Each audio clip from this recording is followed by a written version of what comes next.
وهرجيسا iyo habeen kale oo awlaadii caasimaddu ay caweynayaan sidii caadada u ahaydna waxay cidhiidhi geliyeen caasimadda waxayna ku ciidayaan afarteeda cidhif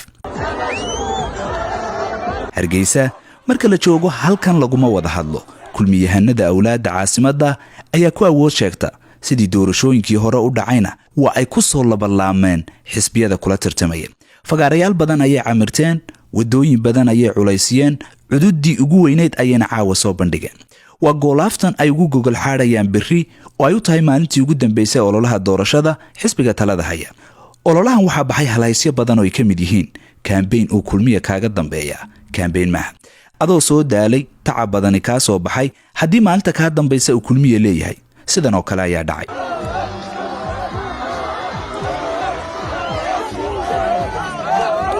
marka laga hadlayo doorashooyinka Hargeysa waa magaalo aad muhiim u ah kala bar tirada codka guud ee Soomaaliland ayaa yaala 70% waa asadka xisbiga kulmiya ku xisaabtamayo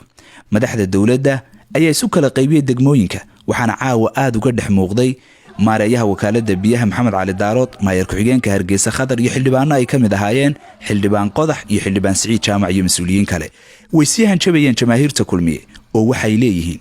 berri jir ayaa Hargeysa heli doona waynu se u joogi doonaa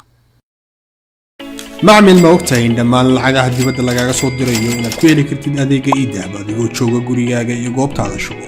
haddaba macmil booqo xarumaha Somtel ama dahabshiil si aad u hesho simikaarka Somtel oo ay kula socoto 1.5 GB data iyo 50 daqiiqo ku hadala masha Allah soo dhawaada la jaanqaad shirkadda Telesom macmil waxay ku diyaarisay adeega internetka ay fiber optiga kaasoo xawaarihiisu kala go'o lahayn waa guji waa isha biligteeda intuu soo gudlanayo hadalba gam hagarle ii ku isticmaal social media kuna daawo wararka ciyaaraha iyo online gameska haddaba maxmil soo gasho gurigaaga xafiiskaaga iyo goobtaada shaqo fadlan nagala soo xidhiidh nambarka gaaban 121